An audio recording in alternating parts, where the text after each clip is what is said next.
Hello, hello, hello, everyone. It is me, your friendly neighborhood bookworm, Biblioteca here. Welcome on into the educational stream. So, for those of you who don't know, my name is Biblioteca. It is definitely a pun off of Biblioteca. Hello, Fly High. How are you doing today?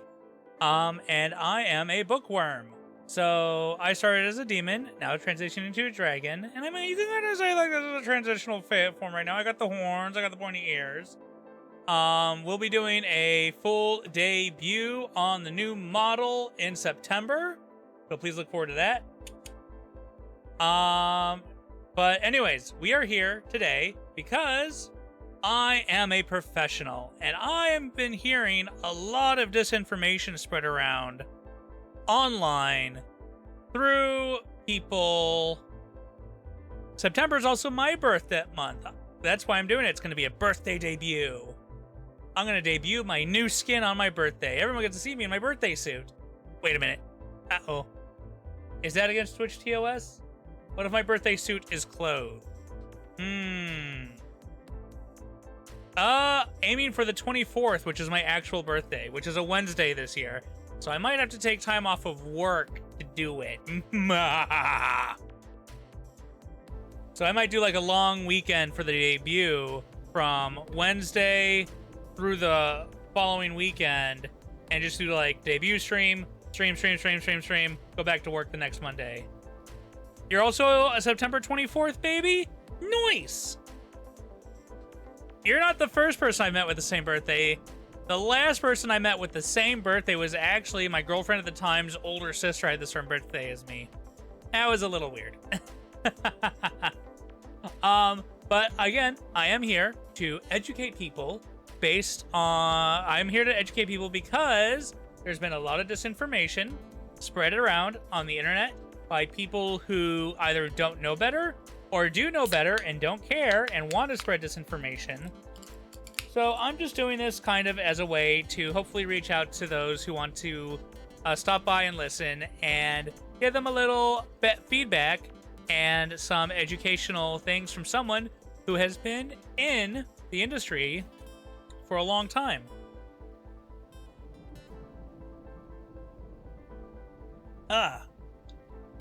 Drinky drink. So, today, Biblioteca teaches international trade and logistics. We are teaching trade terms, tariffs, and their effect on companies, foreign and domestic, prices, availability, and their effect on you, the consumer. I've been a professional in this trade for 15 plus years, so I feel like I am knowledgeable and qualified to speak about these things from my point of view. And again, I am saying this is my point of view.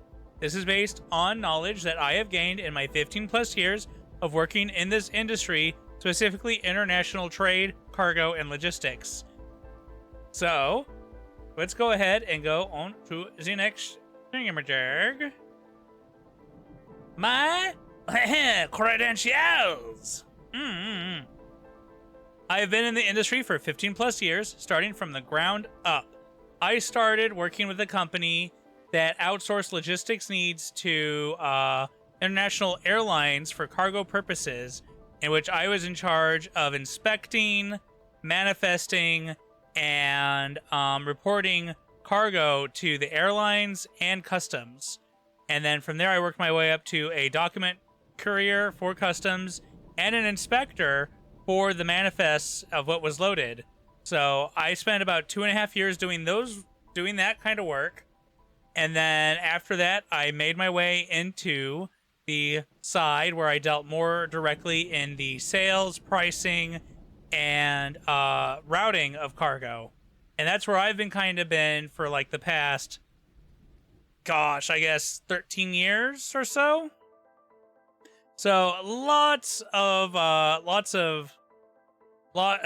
background in that. And I've been since that transition, I've been with a total of 3 companies in like a 12-year period. I've only been with 3 companies, one of which I was with for 8 years, where I dealt mostly in trade relations for cargo and sales of products with China specifically. So, yay! So, my current responsibilities generally are coordinating the process of international trade between suppliers and buyers around the world. We have customers based both in the US and overseas that when they have cargo that they want to move out of the United States to a foreign country, that we are the people they go to help them collect, route, provide sales support, and shipping support for this cargo. We talk with various companies overseas regarding taxes, tariffs, duties, all that stuff, and we deal with it on a daily. We deal with it on the daily. So again, yeah, sales, routing, customs clearances, paying duties and taxes under different Incoterms. We will talk about Incoterms shortly.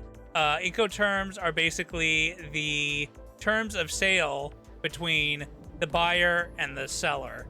Arranging delivery goods at destination through trade partners. So we have similar companies as to what we do who exist overseas, and we partner with some of them to help us provide rates and pricing for the delivery at destination. This will be any terminal charges, such as collecting from the airlines, any storage, the cost of the trucks to make the delivery, handling charges, customs clearance charges, and taxes.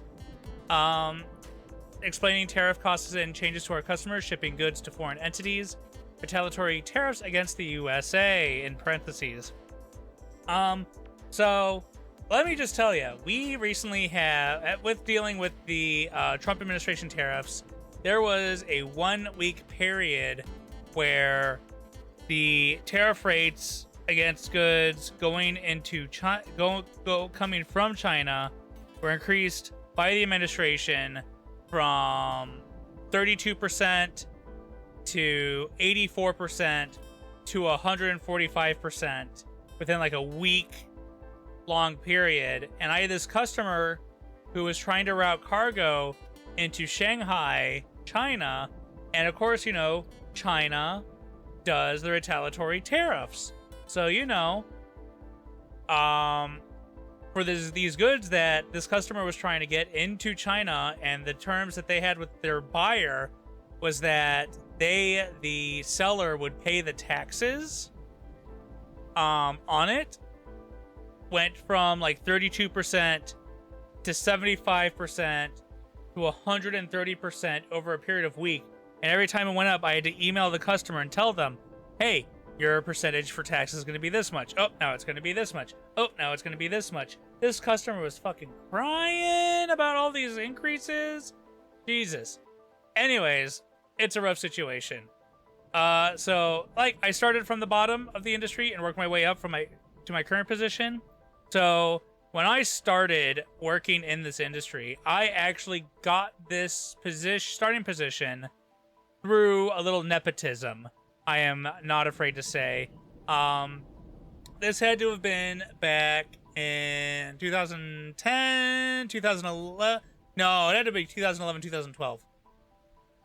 About 2010, 2011. Yeah. 2010, 2011. I was dating this person, and this person I was dating at the time had a parent who worked for the company that I ended up working at. I was between jobs at the time that I was dating this person for a bit, and I needed work. So, I got an invite through the girl I was dating by their mother, where it was basically, if you show up to this interview, you will get the job. And I went, and I got the job, and then I worked there for 2 years. I didn't date the girl for 2 years after that. I didn't date them that much longer after I got the job. I think I got the job in May, and we ended up breaking up between Christmas and New Year's that same year. So we lasted probably about another 7 months after I got the job. But my relationship with their mother, who was one of my bosses at this company, was really good. Because Viv don't fuck around, Viv does his work. So that worked out. it worked out really well because there was a 6-month interim when that company closed down where I needed to find new work. And my ex's mother had landed at this other company that did the same work. And I was able to quickly transition from that company that shut down to this new company because she hired me again because of my work ethic. And then I was there for 6 months before I moved on to another company.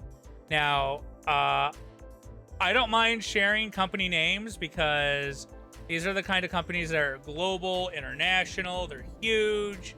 I'm not going to name the companies of the last 2 companies I've worked at, the one I'm currently at and the one I worked at before, because those are small private companies that have single locations. So I don't want to dox myself that heavily on those. But I worked for, I started in the industry with a company called Menzies Aviation, which was a UK-based company that provided logistics services.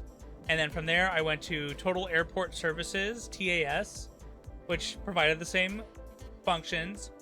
And then I broke out of that part of the business into the forwarding side with a company called K-Line Logistics.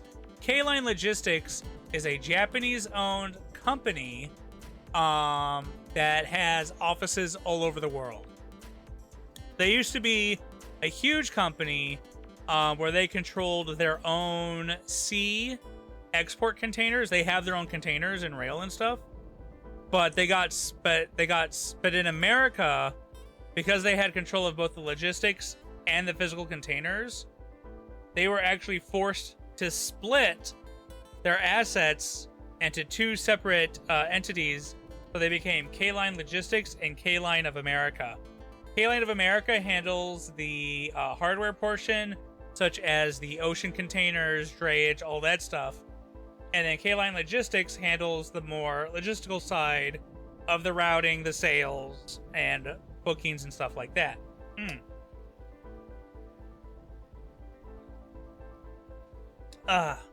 So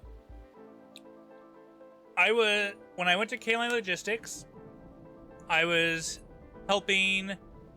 When I was at K-Line Logistics, I was in charge of the distribution area. So the distribution area. Hello, not a cat. How you doing? Avocado. Where's the avocado? Doko da. Doko da. Doko avocado. Anyways, hello, cat. How are you doing today? We're just going a bit into my work history background for those who want the credentials before I start talking about things like I know what I'm talking about. But I worked for a company called K-Line Logistics, where I was the head of the distribution division, and it was basically a single-person department where everything started and ended with me running the distribution. And what I did was I handled all of the domestic quoting for shipments within the United States. I also handled quoting for projects coming into the United States. So, we would have the opportunity to get large containers of goods for Amazon, and I would facilitate them coming in, getting unloaded, and then dispatching the different orders that came out on this container to multiple locations. I also handled inventory, sales, and even quoted trade show stuff at this company for a while. And then I would also help out with some of the airport, the air cargo stuff at that location. And I was there for about 2.5 years doing that. We would also export goods from the United States into Mexico, mainly auto parts, which is important. And then I was there for 2.5 years. It was a Japanese company. And as a non-Japanese person working at a Japanese company, let me tell you, that shit fucking sucked.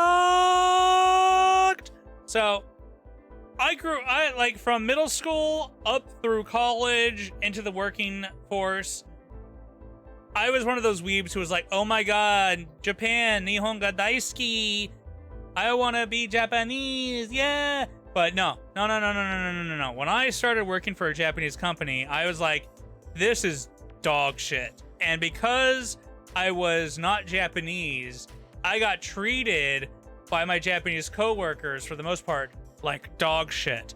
You know, I literally I remember I got a huge contract that ended up providing like millions in business for our Los Angeles office. They had a testament in Chicago that I handled.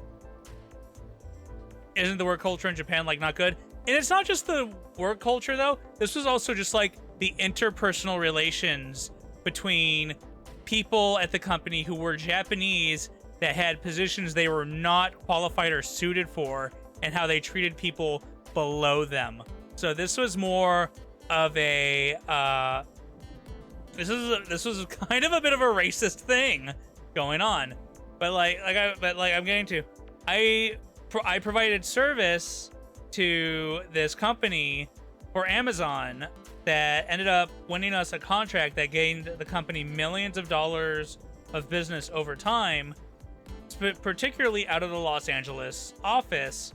And I reported this. I recorded myself doing this. Like, I kept a record. I turned it in being like, yo, I want a raise. And the manager I had,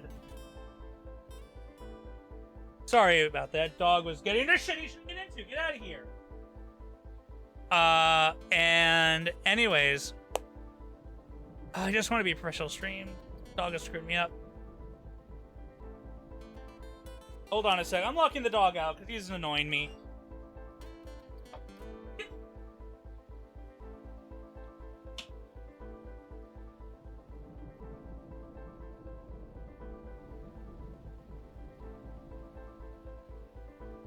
Alright, dog is locked out, so he can't get in here and bother me anymore. Because he's like digging through stuff and making noise behind me, and it's distracting me. So anyways, $1 million contract. I recorded the process of doing it. I turned it into my manager, and the manager was like, nothing you do will ever matter, and you will never receive recognition for what you do. And this was like this late 50s, early 60s, old Japanese woman who had moved to America, I think in like the late 70s, early 80s or something like that, who came with the company. And she was in a multi-managerial position where she was the manager of multiple departments, and everyone hated her, but no one would do anything about her as far as like upper management went, because she had been with the company forever. She was Japanese, and rather than find someone suited to the position, they just elevated her because of racial nepotism and seniority. So after that happened, I think that happened a year into working there, I think I spent like another year and a half busting my ass trying to find new work. And I ended up finding new work where I went to another company where I spent almost 8 years working for them, and their bread and butter was doing business with China. Now, I was with that company from 2016 until October 2023 was when I left. From like early 2016 to October 2023, I was there. And their bread and butter was doing business with China. So we had partnerships with a bunch of different companies in China to help them import and export their goods. So, what ended up happening is, I started working there. Was it 2016? Yeah. I started working there 2016. And things were really, really good up until I think it was 2019. It's when the first term of Trump's tariffs in the first term starting hitting and taking effect. We saw a huge decline in business. So like for the first oh god, no. Yeah, I'm sorry, I'm misremembering. Yeah, the first like 4 years were really, really good. But then the tariffs plus COVID tanked our business. And I ended up spending 3 years after that with the company from 2020 to 2023 trying to ride it out and see if the company recovered. And as long as I was there, the company never recovered. And it got to the point where I felt like I had to jump ship and move to another company because this company was very obviously not doing well financially, didn't have enough workload for the people it had hired, and I could see that the department I was part of at the time was not going to survive another year. Like, this was October, and literally my manager at that company told me, there isn't enough business, you should plan for something to happen in the new year. And I was like, say no more. Peace, I'm out. I went out. I got interviewed, and literally within 2 weeks after him telling me that, I had interviewed and gotten multiple job offers and accepted a job offer and put in my 2 weeks notice within 2 weeks of them telling me that I needed to plan for the future. So now I'm at a new company that's another private owned company.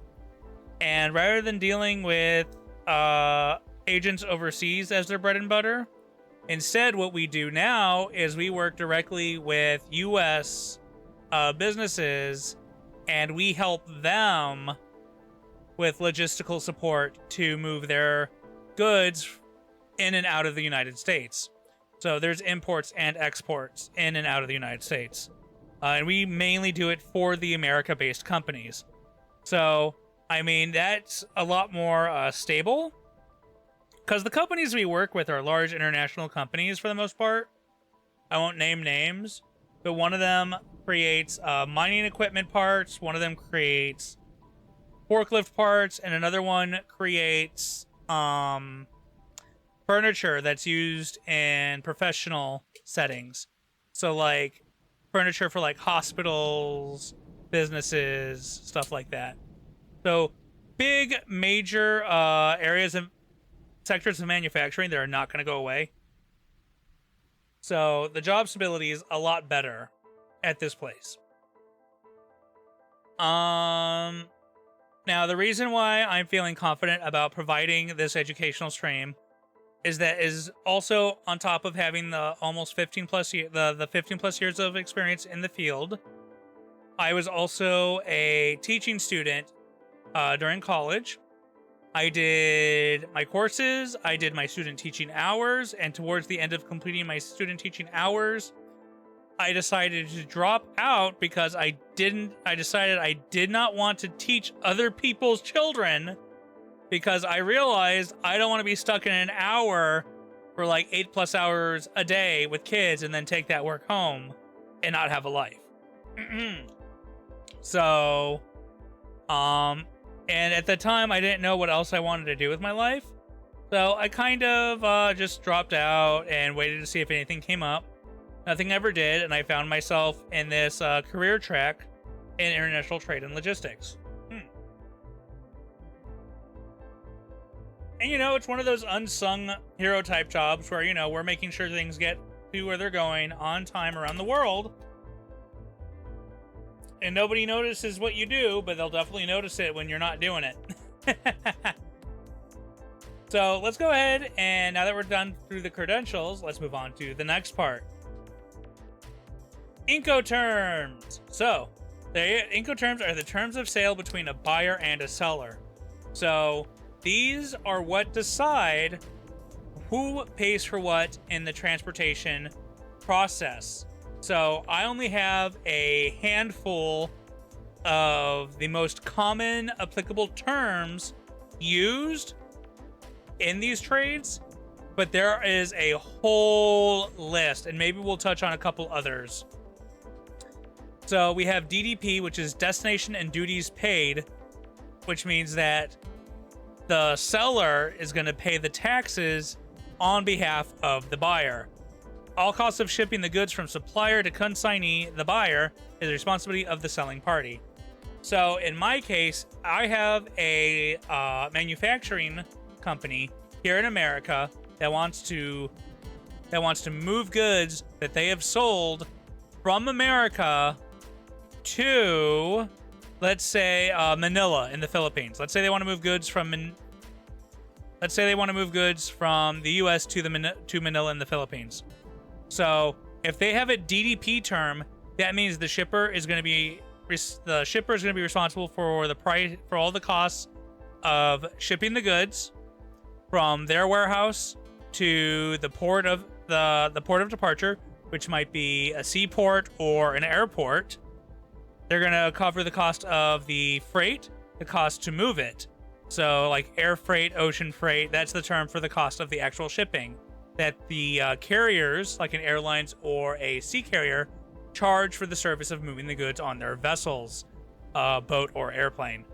It's gonna include all of the origin costs like handling, trucking costs, customs filing costs, any other costs that might be involved. Some of our customers require us to keep a accessible online inventory of the goods that are moved, and we charge for that kind of thing. So, and that's kind of like a big thing that the company I work for does, is that they offer a on-hand inventory of goods that are moved through our company, which a lot of forwarders do not offer. And that's kind of why we have these big contracts, is because we provide that service. DAP, destination paid, no taxes. So it's almost exactly the same as DDP, except the selling party does not pay taxes. The consignee, the buyer at the foreign destination, is responsible for paying the taxes. That's the only difference. FCA, shipper is responsible only for costs up to the departure from country of origin. So this means the shipper is responsible for getting the cargo packaged and delivered to wherever it needs to go to depart the country of origin. So let's say the shipper is in Colorado and they want to ship out of Chicago. They need to either arrange or pay someone to arrange the cargo from their warehouse in Colorado to Chicago, and that's their cost. After that, the cost of the freight and destination and taxes are the responsibility of the purchaser or buyer overseas. Ex-works is the term of shipping where all charges are due at destination. Now, generally, this is handled by us partnering with a similar company over in the country of destination, and we bill that company to then turn around and bill the consignee in that country. So if we're shipping to Manila, I have a contact in Manila who, on our behalf, will pay us the charges that we are billing once they've collected those charges, plus their own fees from the consignee who the goods are going to. This is what's commonly done for agent routed shipments, where an agent from overseas might contact us to help them facilitate cargo from the United States to overseas that might not necessarily be with our US customer. Or it might be what we do if a US customer asks us to help them arrange something, but everything has to be billed to overseas. And then we, of course, reach out to one of our partners and ask them to assist us with this Incoterm. There are other ones similar to FCA, such as CPT, Carriage Paid To, where the seller is responsible for the charges all the way up to arrival at destination. So they would pay the trucking, the handling, the customs filing, and the freight. But then all destination charges and taxes would be paid by the destination. Now, there is a lot of talk regarding tariffs in the media today. There's a lot of talk about tariffs in the media today. I'm just going to throw this up for everyone to read while I talk about some of this stuff. So obviously, tariffs are a tax charged on imported goods by a government, calculated as a percentage of the goods value, intended to be used to increase prices of imported goods to discourage consumption and promote domestic manufacturers. That is the goal of a tariff. That is what a tariff is meant to be used for.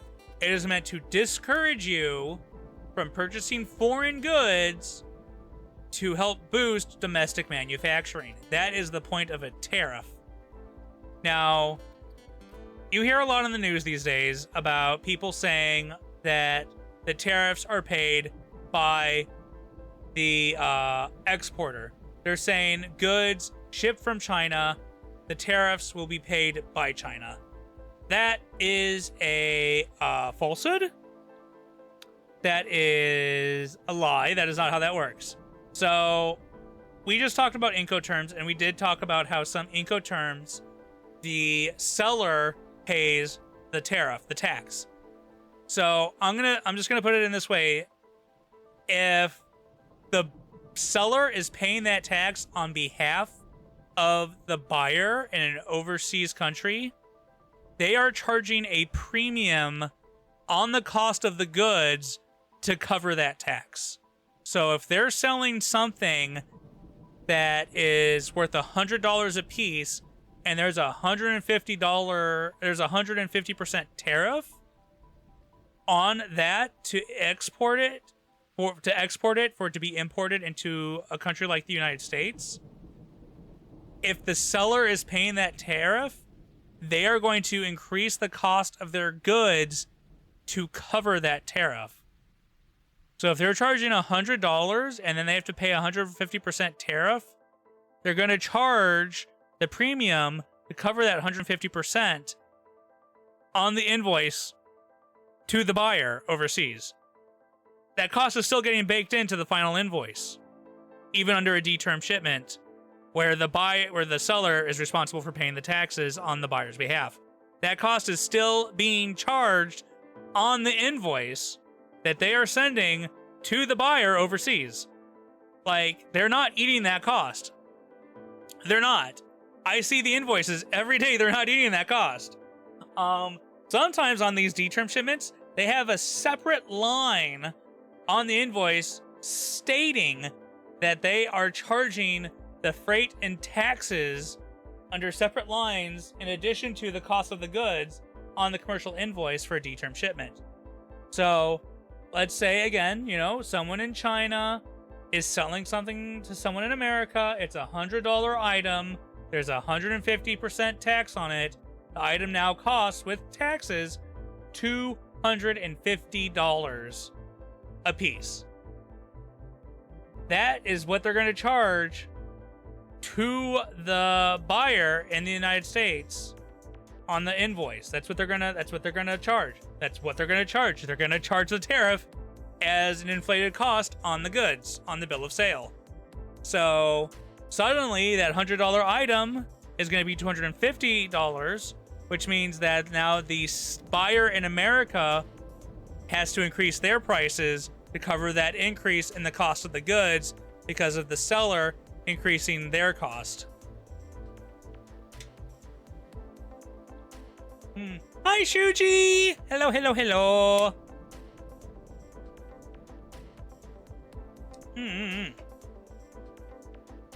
So again, tariffs are a tax charged on imported goods by a government, calculated as a percentage of the goods' value.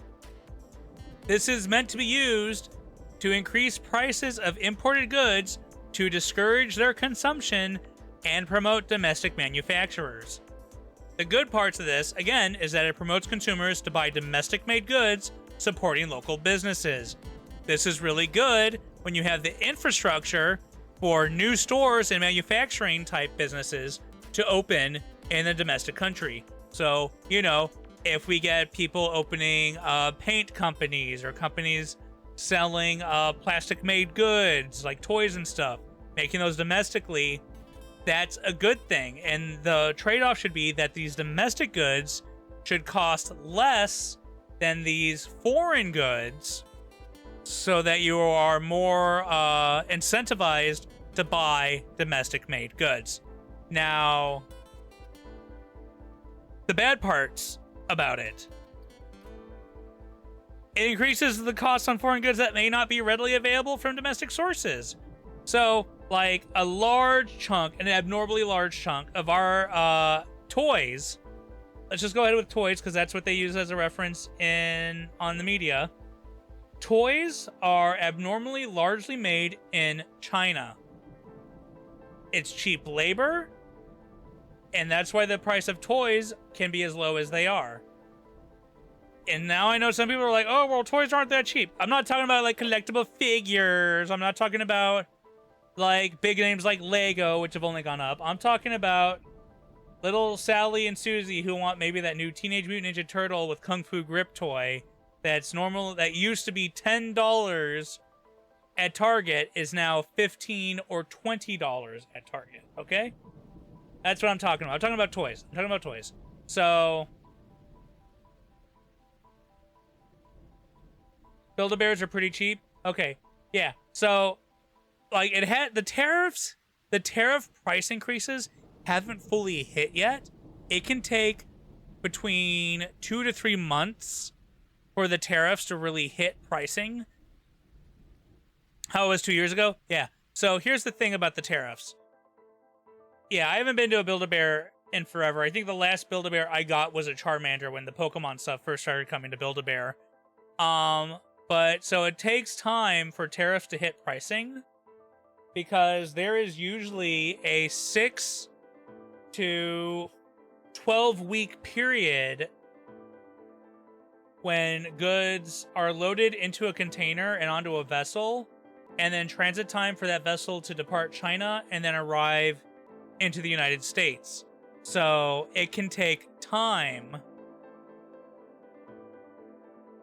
So it can. Shuji goes to Build-A-Bear. Confirmed. Now we need Art of Shuji getting a Build-A-Bear made.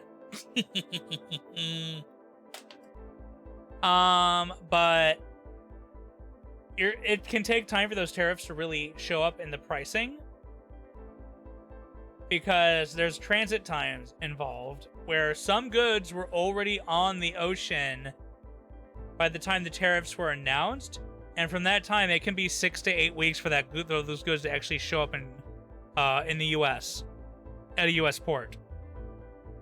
So the issue right now that I see from what we have is that the United States manufacturing is not self-sufficient. The United States imports materials from around the world that we need to manufacture what goods we do make in the United States. We import a lot of minerals and steel and plastics into here. Thank you, Saribot. So there's a lot of materials that we need from overseas. And so there are tariffs on those materials. If those materials are being imported from overseas, that tariff's going to be added. It's going to increase the cost of materials. An increase in the cost of materials means there's going to be an increase in the cost of the goods to cover that additional cost. So that's going to increase. So that's a bad thing. That's a very bad thing. So, and in addition to that, there are some things that we make in the United States, quote unquote, make in the United States, that cross borders multiple times. So a big one is cars. The car industry has parts and automobiles moving cross borders multiple times during the manufacturing process. So there are car processing plants for American-made cars based in both Canada and Mexico. So there are parts that we get in from China, auto parts that we get in from China that are then shipped to Mexico for part of the manufacturing line in Mexico, and then whatever they build in Mexico is then shipped up back into the United States, and it is either then further worked on in the United States or sent up into Canada to be worked on in Canada manufacturing. And like these materials, every time they cross a border, it gets taxed. There's going to be a tax on these goods every time they cross a border, because suddenly those Chinese goods that went to Mexico, that came into America, got taxed, and then they went into Mexico. They get taxed by Mexico. They come back in the United States. Now there's a tax between Mexico and the United States on those goods. And it just builds and builds and builds and builds. And that's part of what's going to make the automobile purchasing industry a nightmare. Unless they start bringing all of the manufacturing solely into the United States.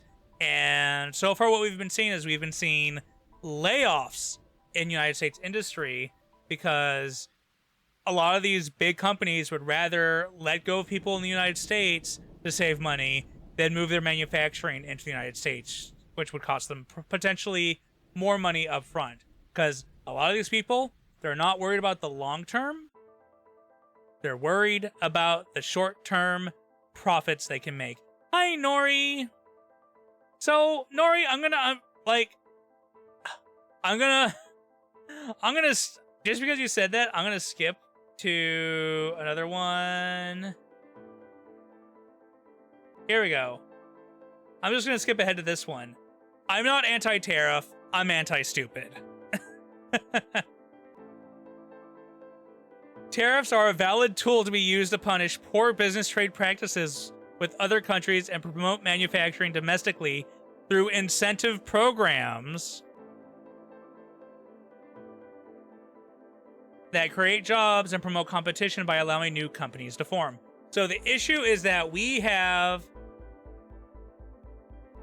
Yes, exactly, Kat. I saw people... I knew people were going to be like, oh, tariffs are only bad. No. Tariffs are a useful tool when used properly. Now, the orange thingamabob that pretends to be human is not using... him and his administration are not using these smartly. So, the issue is that they are not providing incentive programs to boost manufacturing in the United States. They're not offering... I remember an artist or a couple of people who do business in different countries, and they were so upset because you said stuff made in China, then goes to the US, then Canada, then US, and it was crazy the amount. Yeah. Tangerine under a dusty bristle brush, yes. But so the issue is that they're not offering incentive programs. Incentive programs are necessary to make things like this work. So tariffs work best when an incentive is provided to move means of production back to the tariff issuing company. So we need programs that incentivize either these large companies to move their means of manufacturing back to the United States, or we need to provide incentive programs for new businesses to open manufacturing within the United States. So, this can be in the form of the government kickbacks, such as reducing or giving tax credits on materials from overseas used to produce goods in the country. So like that steel, plastic, resins, minerals that we need from other countries to produce goods in the United States.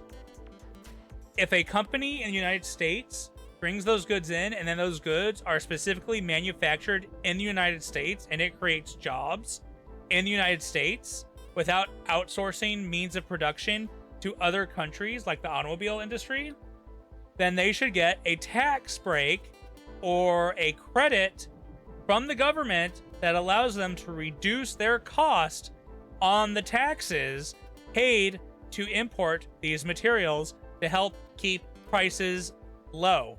This is an incentive, that is a sort of incentive program that would promote new manufacturing in the United States. Instead, what they have decided to do is to just throw tariffs up on everything and not offer incentives to new or existing companies to move manufacturing back to the United States other than we're increasing the costs on you. They're not offering any credits. They're not offering any kickbacks. They're not offering any incentives for companies to move means of production to the United States other than to avoid tariffs. You're not going to get people with vinegar. You're not going to get bees with vinegar. You need to give them honey. You can't just be all stick. You have to give some carrot.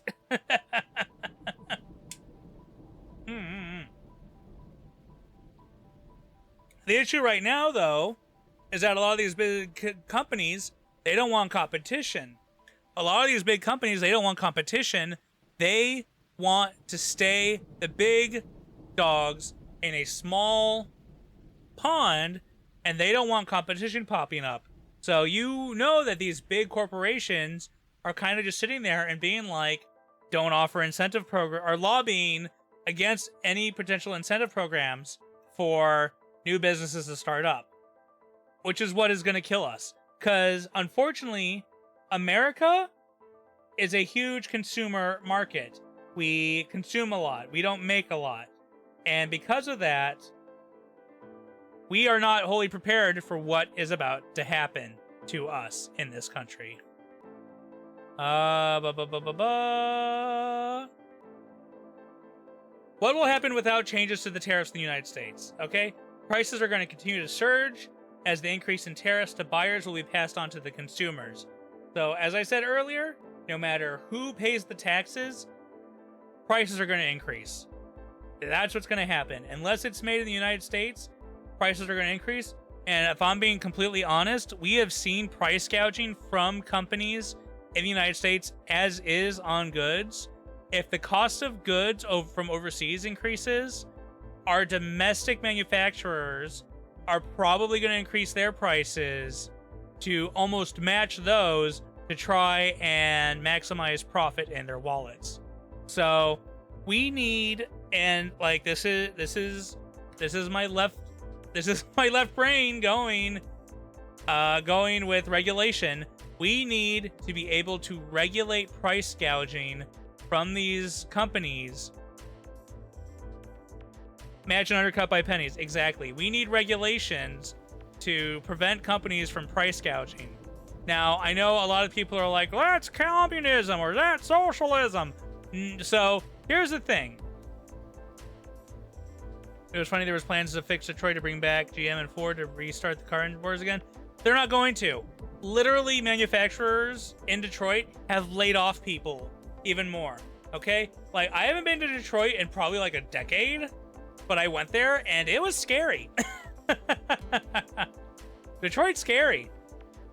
And that was like almost a decade. That was like a decade ago. Detroit was scary. I don't even want to think about what it's like now.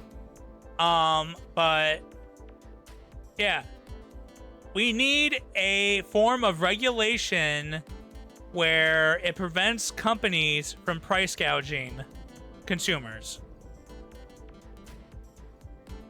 And it really upsets me that we had a politician who part of their policy was to investigate and work on preventing price gouging.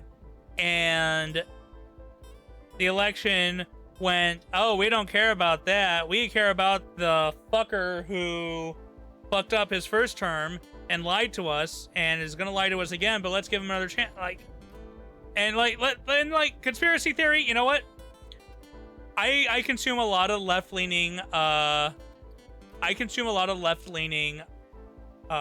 news and everything, you know, because that definitely gives me some confirmation bias, I'm not gonna lie.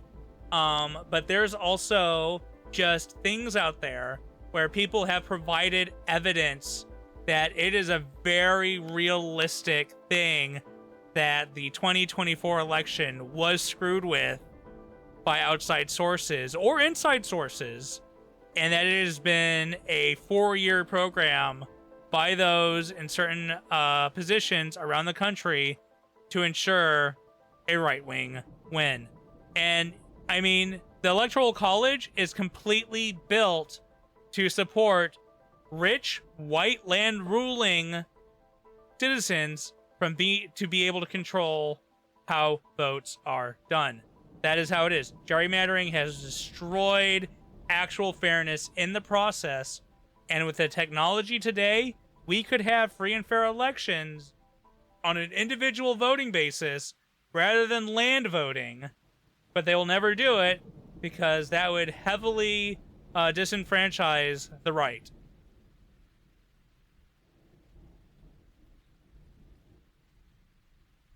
Yeah. So anyways, I didn't want to get too far into politics on this, despite talking about tariffs. But yeah, price, even if sold under D term, the tariff price is baked into the charges of the goods charged to a buyer by the seller. The increased charges will increase the sale price to consumers. We've all talked about that. We get that. We have seen tactics to hide the increases by the government. Literally, the best example I can think of, which was recently, was that Amazon website chose to show the tariff tax on the price of goods as a separate line item on their website. So if you looked at something from China, it would show you what the increase in cost was based on the tariff. So if you were buying, again, $100 good off of Amazon that came from China, it would show you how much more that item cost because of the tariff. And that was a separate line item on Amazon's website. Now, that's no longer a thing because the government literally stepped in and pressured Amazon to remove that function because it made the tariffs look bad and by extension made the orange dump truck driver look bad.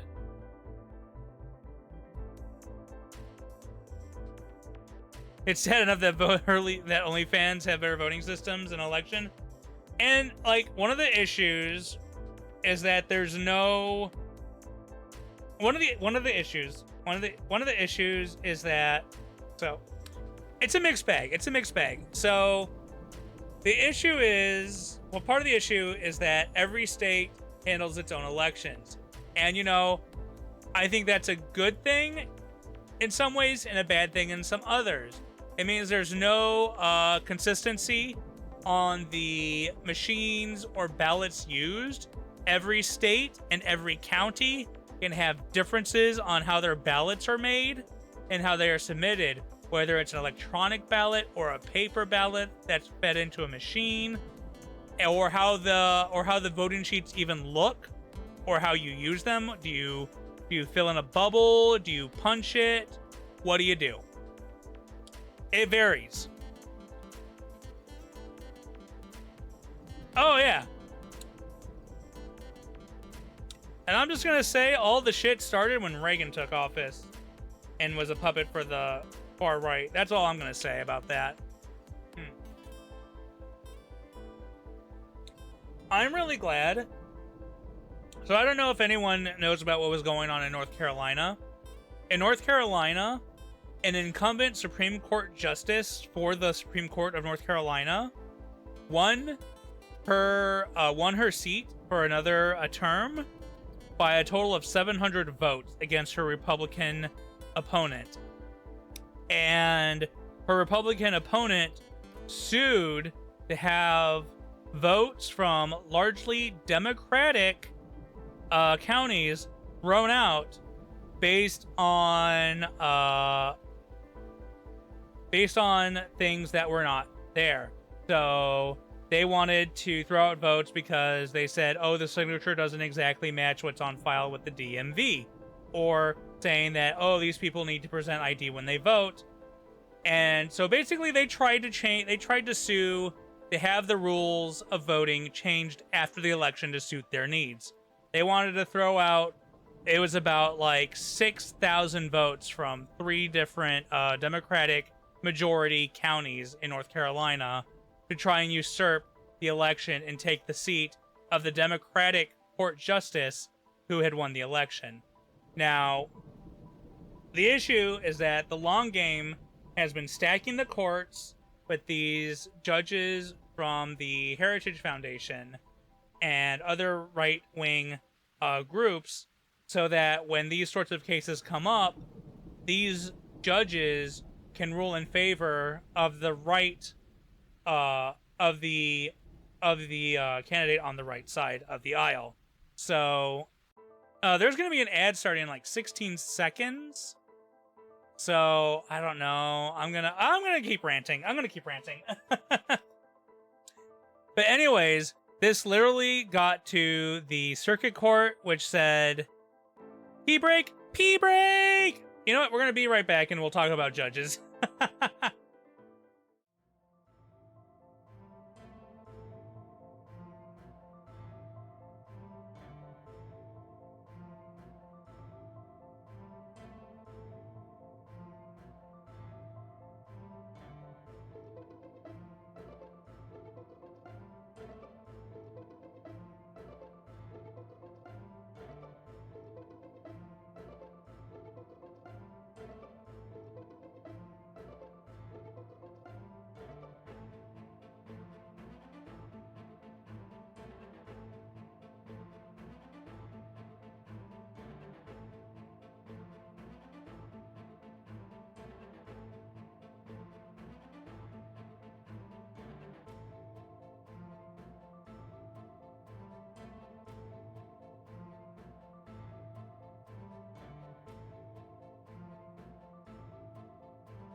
All right, all right, all right. For those of you using ad block, welcome back. For those of you still in ad hell, you'll be back in about 10 seconds. I hope you all got to enjoy your pee breaks, get some water, get some snackies. All right, everyone, let's get back to where we were. Yeah, so like the whole legal process as far as politics is concerned is completely effed by the right side, which has been a decades-long plan on their end to try and stack the courts, be able to push through legislation and lawsuits that benefit them. Luckily, the majority of the courts are holding where that goes. But where are we now? Bad tariffs too. Yeah, so with all the tariffs going on, and we're kind of seeing it already, is that there will be a shortage of supplies. Products from overseas or use overseas materials will be in smaller supply as importers lower their inventory to combat upfront costs to their budgets. This will likely inflate prices on top of tariff-based increases. We already see lower numbers of incoming cargo ships into the USA ports. We're seeing an increase of cargo ship traffic in and out of Chinese ports. The shrinkage of the US economy will lower our currency value in the world, leading to potentially the USD being replaced as the measuring currency against other countries' currency. So right now, the American dollar is used as the main currency from which all other country currencies are measured against as far as value in trades are. So with our economy shrinking and isolationist policies under the current administration, we could very well be thrown out of that seat and no longer be the leading financial power in the world. Which sucks. It sucks. This dude is literally fucking us on that. But as far as like the ships coming in, and I actually saved this. Let me see here. Here it is. Ah, it's huge. That's too big. Get smaller. There we go. Okay. So here we have. Okay. So this white part is the ocean. This is the ocean right here. The Bering Sea, North Pacific Ocean. This side is America. This side is China. Look at the difference in the amount of ships coming in along the American coast versus the Chinese coast. So here's the issue, and this has been a noted thing in my business, and people have been talking about it. So we are seeing a decrease in port traffic into America, and we're seeing an increase of port traffic into and out of China. So what's going on is that China is doing more business with other countries to make up the difference in the countries not getting American goods, because a lot of these countries are putting bans or they're not buying the goods due to our tariff war. So more people are going to China for their goods, and then we are importing less goods from China and other countries, which is going to slow down our economy. Because again, look at China. Look at America. China, America. And like we can even zoom this out more so you can kind of see. Like, look at this shit here in South Africa. Look at all of this shit here. Like, look at the world all over here, and then America. All over here, America. All this, America. Yeah, basically, like, America, following World War II with our military strength, getting involved in wars around the world and providing aid and trade deals across the world, propped America up very high. And then this short-sighted, stupid-ass motherfucker comes in and just bombs it. Dots in Antarctica. Yeah, I mean, there's people in Antarctica. There's scientists and shit in Antarctica, and they need goods. They need goods. They need stuff.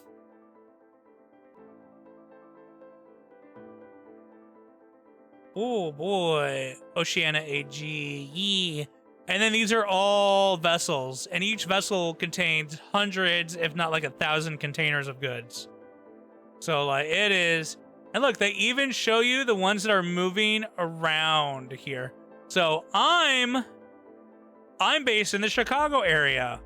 Chicago is the central hub for rail transport in the United States. Anything that goes, a majority of the goods that go coast to coast pass through Chicago. So, anyways, this is an active map with tracking of vessels moving across for trade. So, I mean, you can even look at Canada, and Canada has a higher influx than along the American coast. It is a nasty, nasty truth. And then, aha, Gulf of Mexico.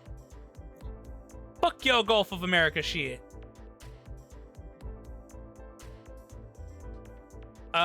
Viv Shay is downloading a couple terabytes of...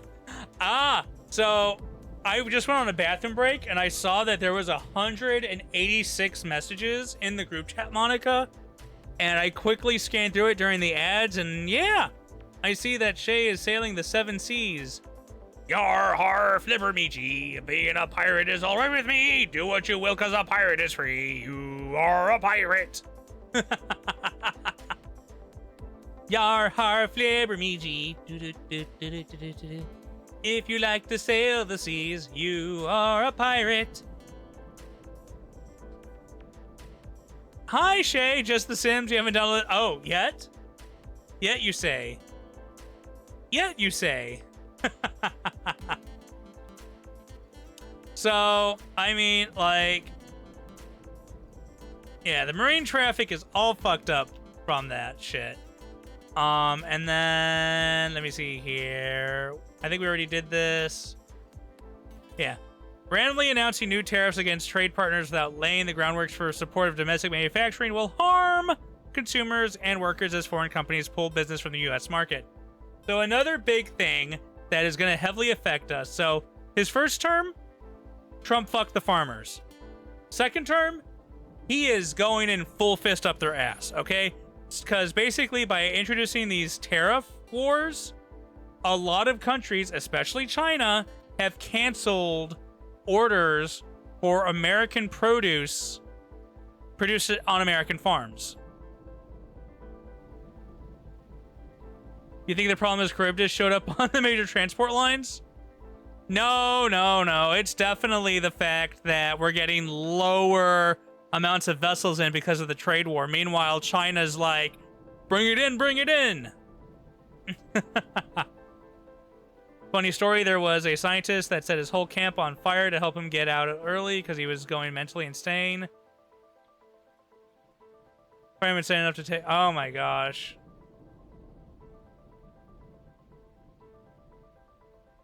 Yeah, I mean... it is a small petty man trying to make a name for himself and doesn't know what he's doing. And it is harming us with these tariffs, and it's hurting trade with the world. So, I mean, the thing is that these tariffs should have been rolled out with slow increases as they provided an incentivized program over years rather than fucking days or weeks. So, yeah, I mean, and he's already backed down on a number of things, and then he backs down, brings it up, backs down, brings it up. Dude is a piece of shit. Anyways. And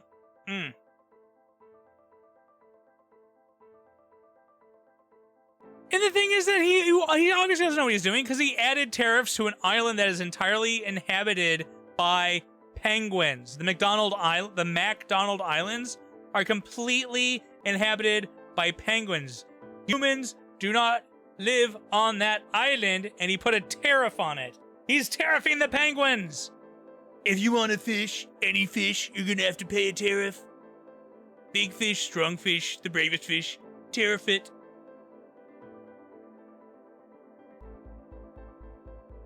Yeah, and so, like, the whole trade deficit, how he thinks it works, is not how it actually works. And trade deficits are normal based on what countries can offer. And the fact that we spend more buying goods to bring it in does not mean that we are being taken advantage of. Honestly, we are taking advantage of these poorer countries who are manufacturing goods for less pay. We are taking advantage of them so that we can get our goods for cheaper.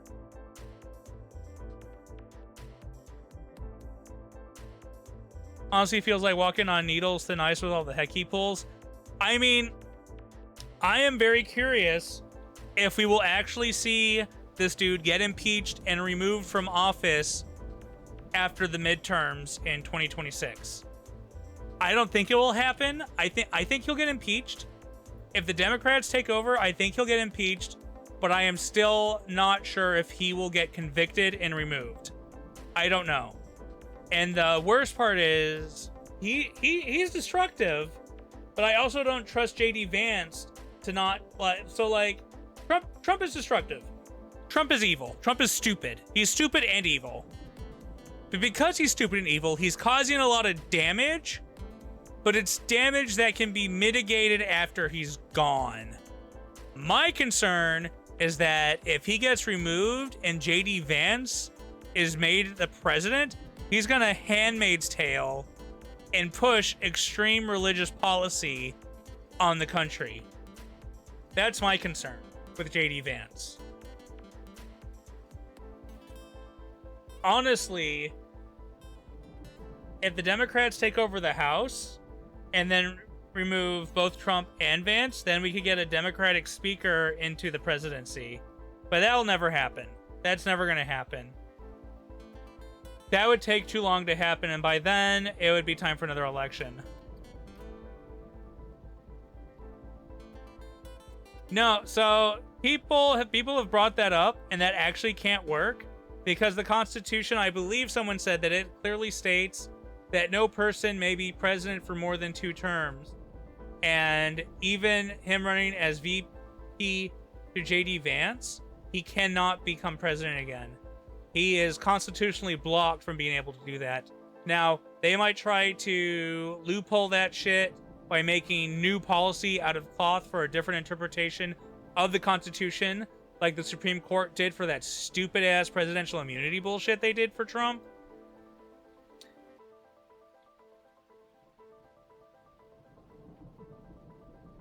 But impeachment has a little blocking in the same term, I think. So, here's the thing. Impeaching a president does not remove him from office. Impeaching a president is basically saying that there is a investigation and there is a congressional court trial, and then that is the process of impeachment.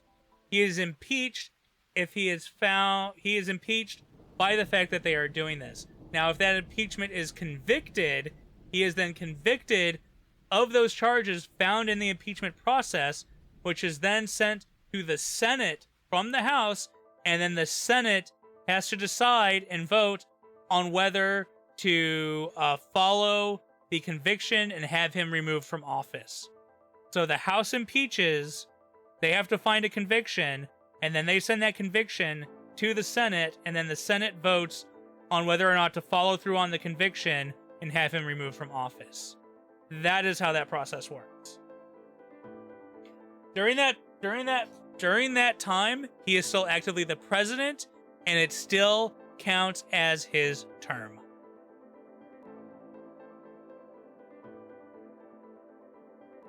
The thing I was hearing is that he was trying to try and float this nonsense about he can be a president as long as he doesn't serve 2 consecutive terms. So he was like, if I don't, so he's going like, because I served from 2016 and I'm serving from 2024, those are not consecutive terms. So I can serve another term after this one because it's then 2 consecutive terms. That's the math he was trying to apply, and all the constitutional scholars that are actually not in bed with him went like, yeah, no, that don't work.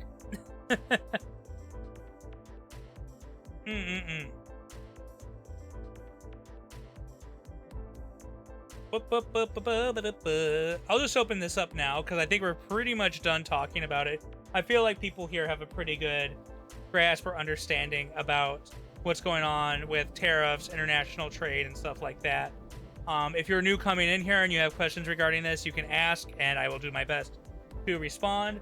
But for now, we're kind of just talking about the different things.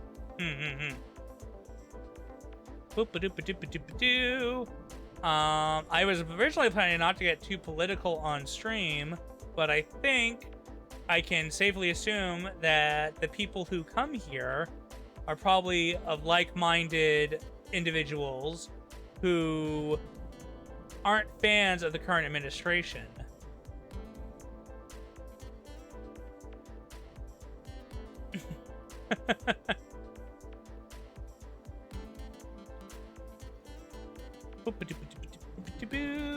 And I pulled up the Discord, and I see that people are talking about me. How dare Viv use the fantasy tag and talk about tariffs?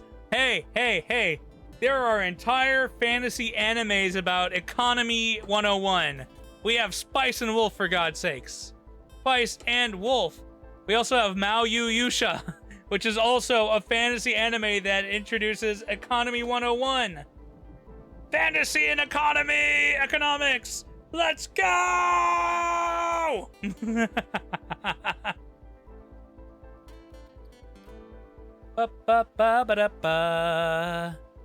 Well, now I'm curious, though. What is Build-A-Bear pricing? Let's take a look, because Shuji was talking about it earlier, and, you know, if Shuji's talking about it, we should see what Build-A-Bear pricing is like now. What do you think, Shuji? We can take a look at who's in there for Build-A-Bear. You mentioned, yeah, so Kat, you mentioned Build-A-Bear, and then Shuji talked about going to Build-A-Bear, so now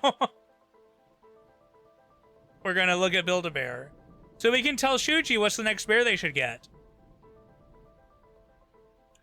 So I'm seeing stuff here. Do they not do Pokemon anymore? Because I have, like, the Build-A-Bear Charmander. There's a Stitch one? Oh, it looks like. Oh my god, the Stitch one is $55? So I think the Pokemon ones I got forever ago were like 20 bucks? 30 at the most. Capybara! Capybara! Capybara, capybara, capybara, capybara. Here we go. Oh my god, that thing is freaking huge.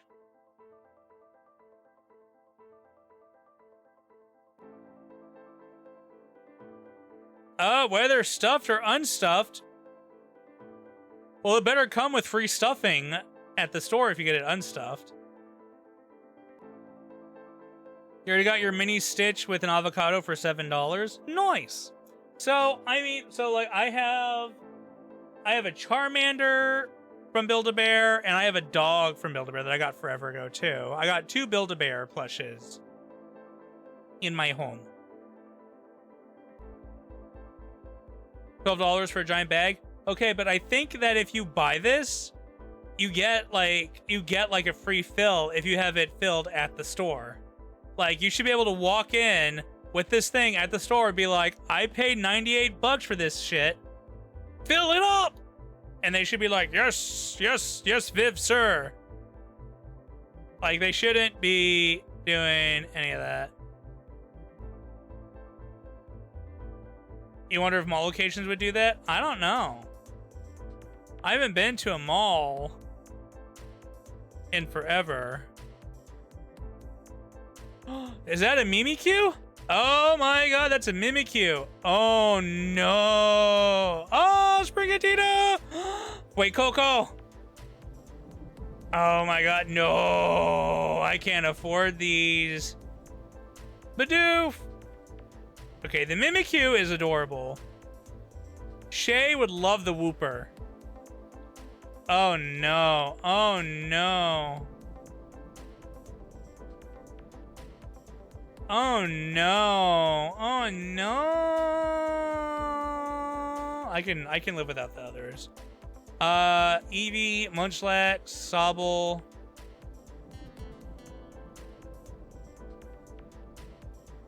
Shuji, I have a Rowlet plush if you want it. You just have to tell me where in the woods to send it. Shay, you would love this guy. You would love Wooper. You do.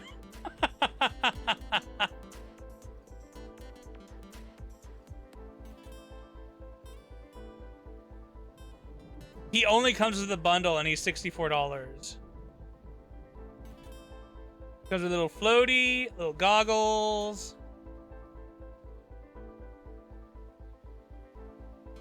Oh. Yeah, so Pokemon products are only available as exclusive bundles. Oh. You can't even get them separately anymore. Well, Shay, you know what you need to get Pokemon? You need money! So everyone, if you want to help support Shay get a Wooper plush, send her money when she streams.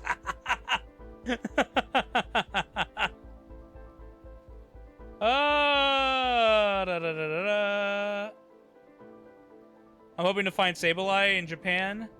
Aw, yeah, I feel like Sableye doesn't get a whole lot of love. Mimikyu, Mimikyu, Mimikyu. Mimikyu's cute, but he's not one of my favorites. I think the Wooper is really cute.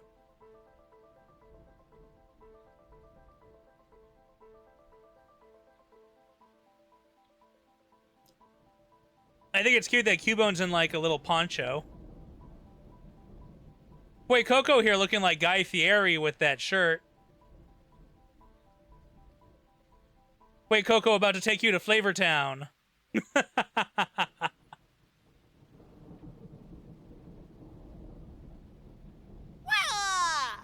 Oh my god, he makes noises. Oh no. Oh god. No, no, no. Stop it. Stop it. No, no, no, no, no, no, no. That's so loud.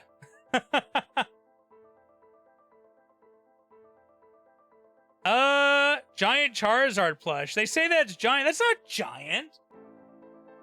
The Capybara is bigger than that. Look at the size of this Capybara, Shay. Look at the size of this Capybara. Capybara, capybara, capybara, capybara, capybara, capybara.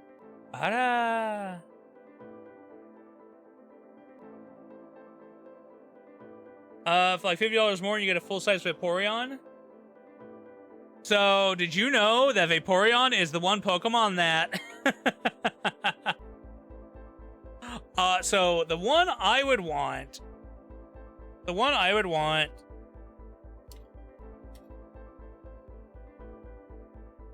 is this. This is what I want. I want this.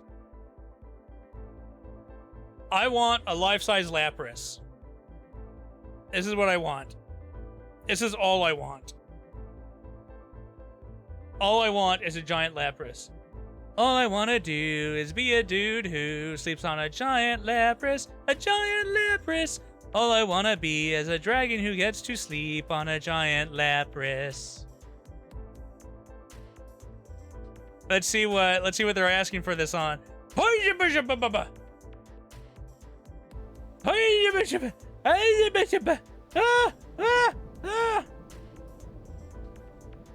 Anyways, all I want to do is be a dude who has money for a giant Lapras. A giant Lapras.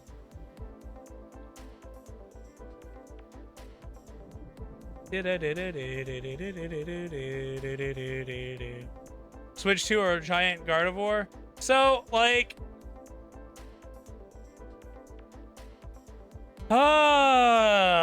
So I'm upset about the Switch 2 because I like playing Pokemon games, but I don't want to spend $450 on picking up a Switch 2 to just play Pokemon games.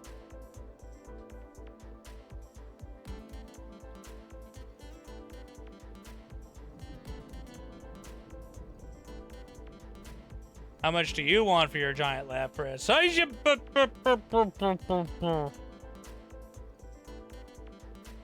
Don't forget I have to pay another $100 for the game itself. I thought their stuff was $80. What do you mean $100?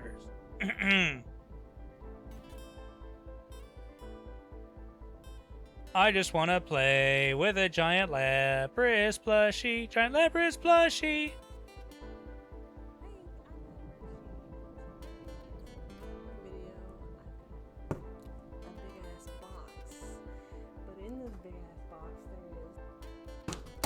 Open it, open it, open it! Alright, there we go. Ah! Open. Water! Hi, Shay.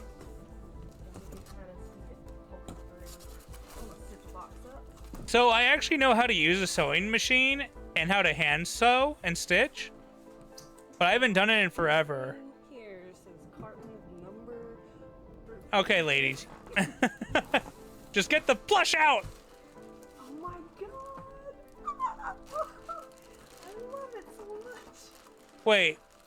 That's not the giant one. Oh my god! That's not the giant one. That's not the big life-size one.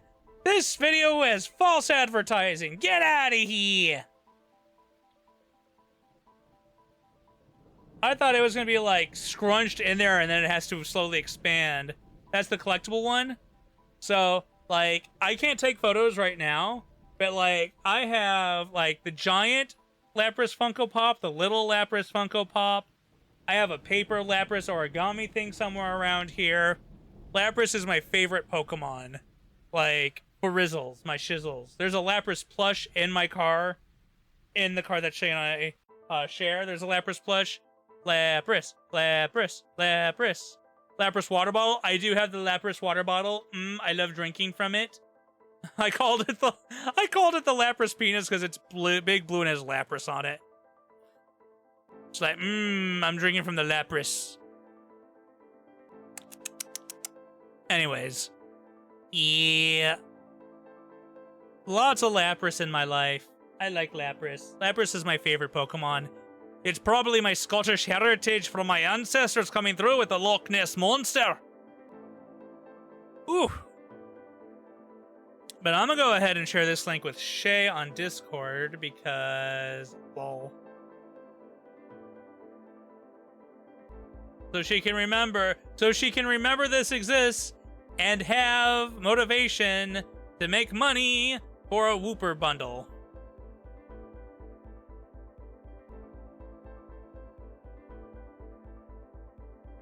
Yeah, but they're gonna charge a shit ton of money because it's Pokemon! Gotta catch 'em all! Gotta catch 'em all!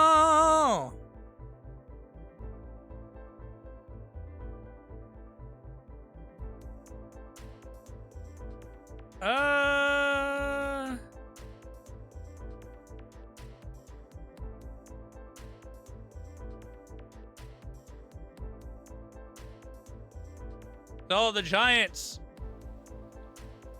You see Punky Doodle? Yes, you do. This is a lie.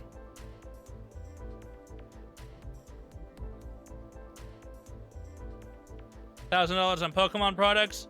Not enough. Actually, life-size God of War.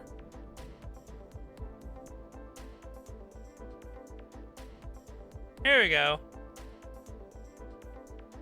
So here's the issue with the God of War, is that Shay and I would probably fight over getting to cuddle the thing, because Shay also likes God of War. In fact, in Pokemon Scarlet and Violet, we spent hours looking for shiny Gardevoirs together. Wire hat the... So, Cat, the internet is a very dangerous place. You do not want to know the answer to why people are flipping the Gardevoir squirt. Squirt! Gardevoir squirt! No, skirt. Ah! Unavailable. So it's already been sold out. And people are charging shit tons of money for it online. Because that's what people do.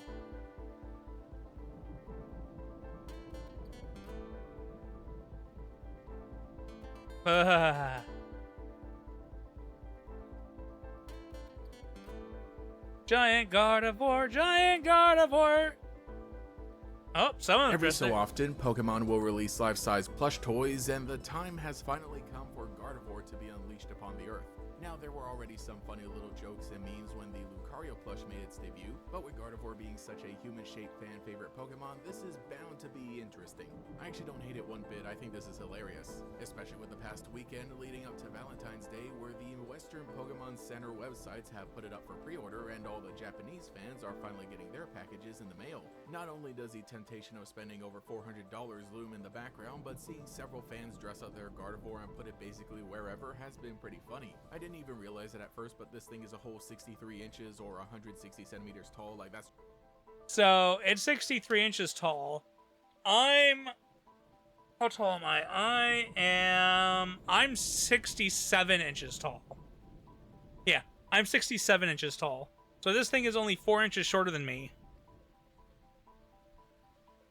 Whew. Is that right? That's right. Yeah, I'm 67 inches tall.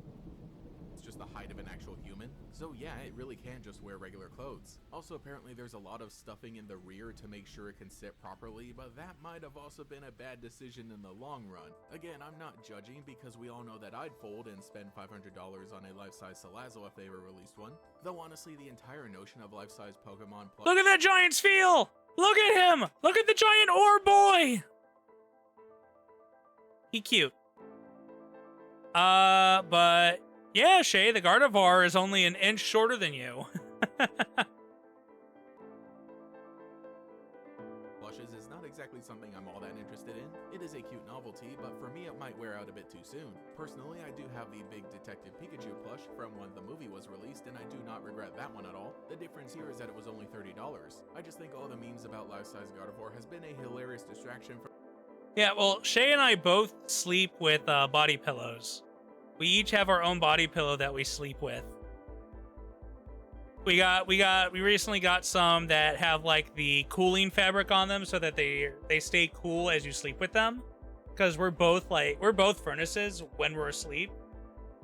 But Shay's cold when she's awake, and I'm still warm when I'm awake. From all the pain and suffering to at least see that some people have a new friend to hang out with. So let me know what you think in the comments below, and if... Gardevoir!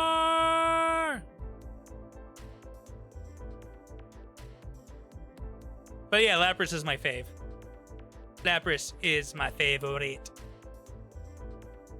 Mi amor, Lapras.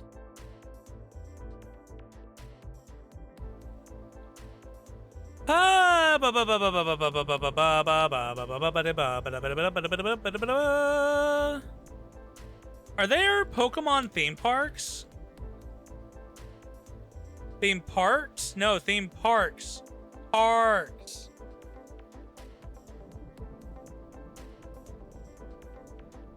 Oh, they had pop-up parks. They had pop-up parks that showed up. Oh, that's sad. I want more parks. I want Pokemon parks in America. I know there's a Pokemon Center in New York.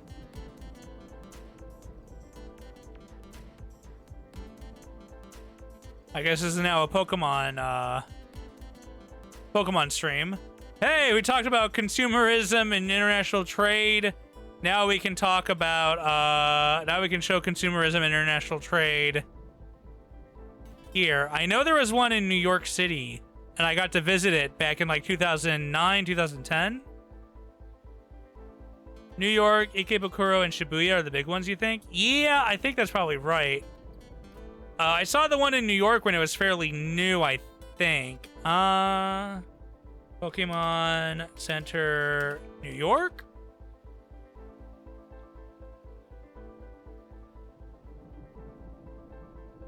Okay, the Pokemon Center changed and now it's just a Nintendo World.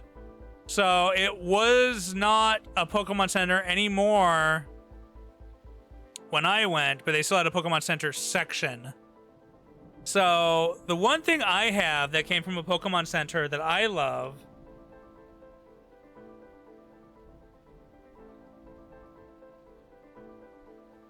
is this right here.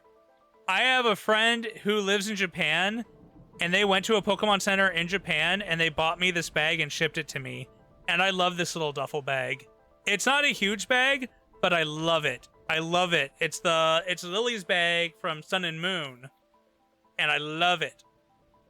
It's very fun to have, and anytime I wear it out, people always look and go, "Oh my god, that's such a cool Pokemon bag. Where'd you get that?" I'm like, I got it from Japan, from a friend in Japan. Anyways. Yeah. Pokemon Center. Let me take a look at Lapras. Oh my god, my love. Shay, look, it's a giant Lapras sunset pool float. We could float on. There's a Lapras Christmas. There's a Lapras Christmas. There's a Lapras Christmas sweater.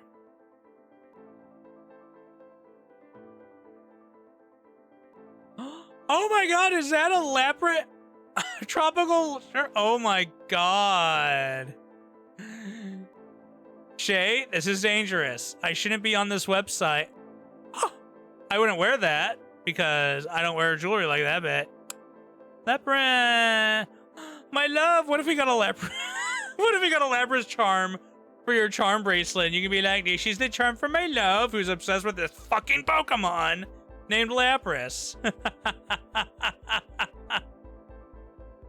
I didn't know they made all this Lapras stuff. Oh my god. Well, shit.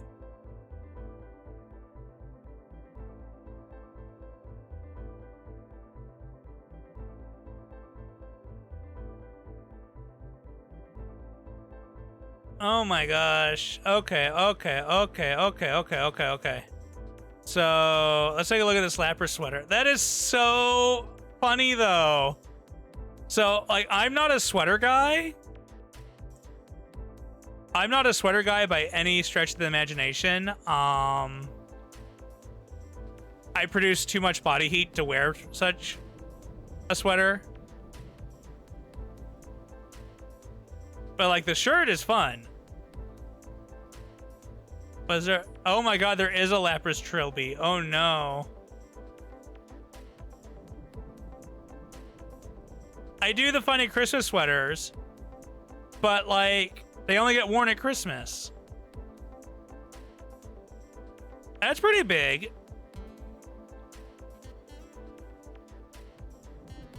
Oh, hello, Nori.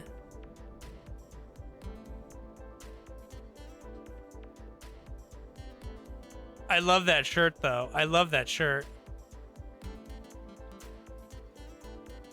I can live without the pin.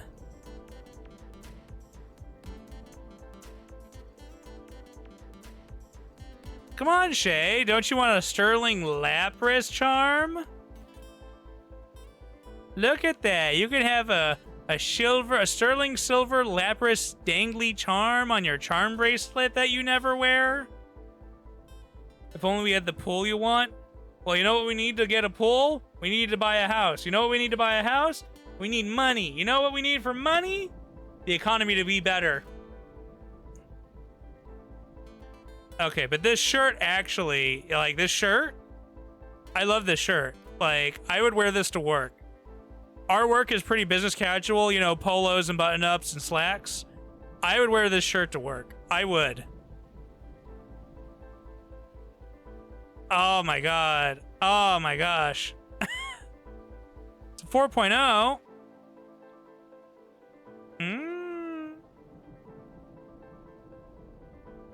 Okay, the issue with that though is that the vinyl gets really hot against you. So like, it would be hard to like cuddle and sleep with it long term. The reason it works well in a pool is that you're getting cooled off by the water. Oh my gosh. Stretch. Oh, and my back popped. Good pop, good pop, good pop. All right, all right. So I might need to buy this shirt. I'm not gonna get the Christmas sweater though, but I might need this shirt.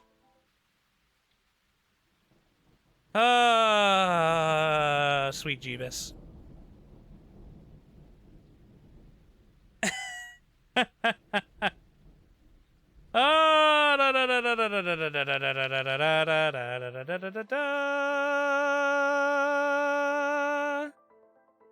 Well, I'm kind of done with the trade talk, and now I'm kind of...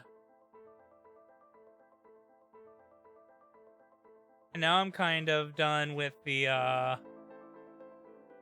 chatting about Lapras, and I don't want to purchase this shirt on stream so y'all can see my info and my credit card number. Don't look at my credit card number. Actually, I could just, like, turn that off. Haha!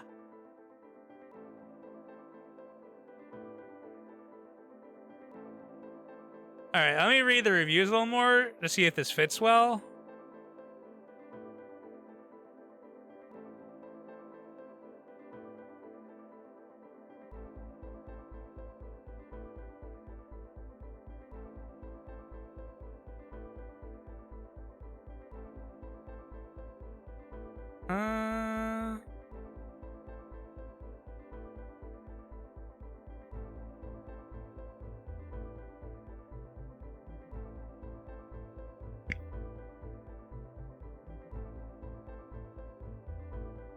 This is from a Japanese producer. So this one I would actually probably buy a size bigger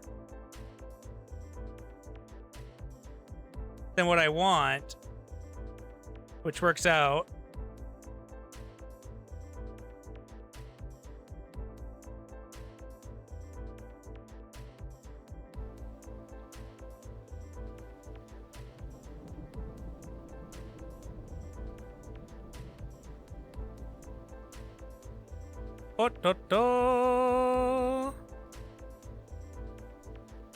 And they allow PayPal checkout, which means I can pay in 4 and pay $12 over and pay $12 over 8 every I can pay $12 every 2 weeks and get the shirt.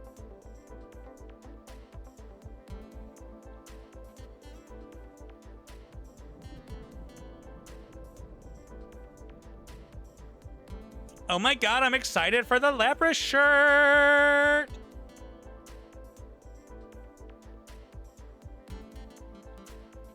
Oh, I get to put on my birthday? Ow, ow, ow, ow, ow, ow, ow, ow!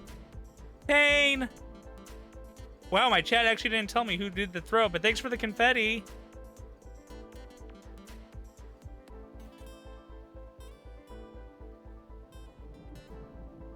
We recommend you print this page. All right, print, save as PDF. Save. Lapras shirt.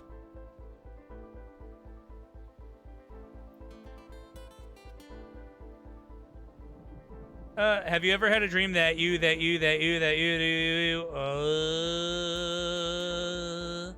all right, so I kind of want to show something as a special treat to those who kind of came to this boring ass international trade stream. Because, like, I know that not everyone wants to learn about international trade stuff. Obviously, I am borning. I'm Dragonborning! The Dragonborn! But, what do you think? What do you think, Shay? What do you think, Shay? Do you think I should, do you think I can show that one, do you think I should show that one GIF thing?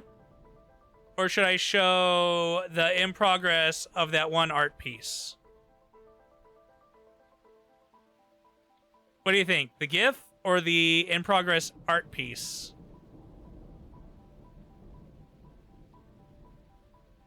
The animation, yeah. Here, I can, let me show you the improv, let me send it to you. I was thinking I could potentially show this. since it's an in progress and it's not finished. Or I can show the GIF version of the animation I got.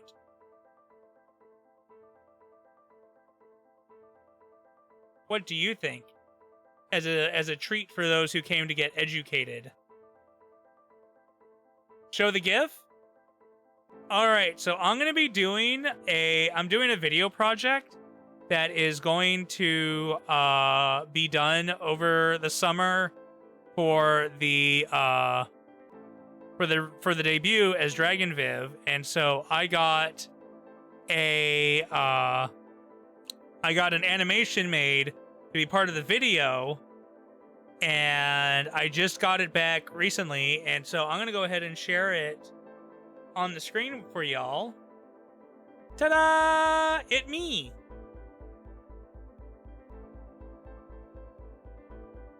It me. I'm walking and reading.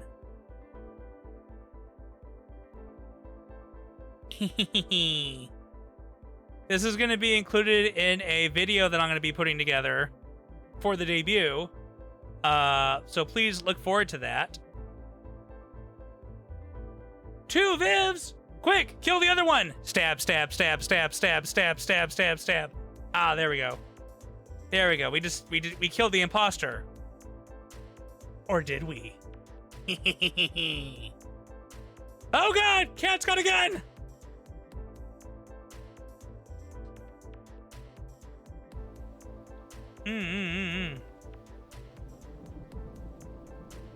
Alrighty then. Alright. I'm gonna go ahead and quickly pull up and see who among the friendos is on Lindo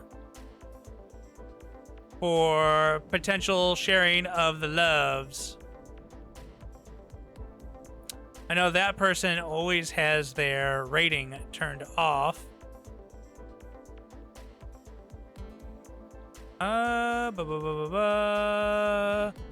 And I kind of want to go to people who I don't go to very often to show support and also show some growth and also potentially like put myself around in places.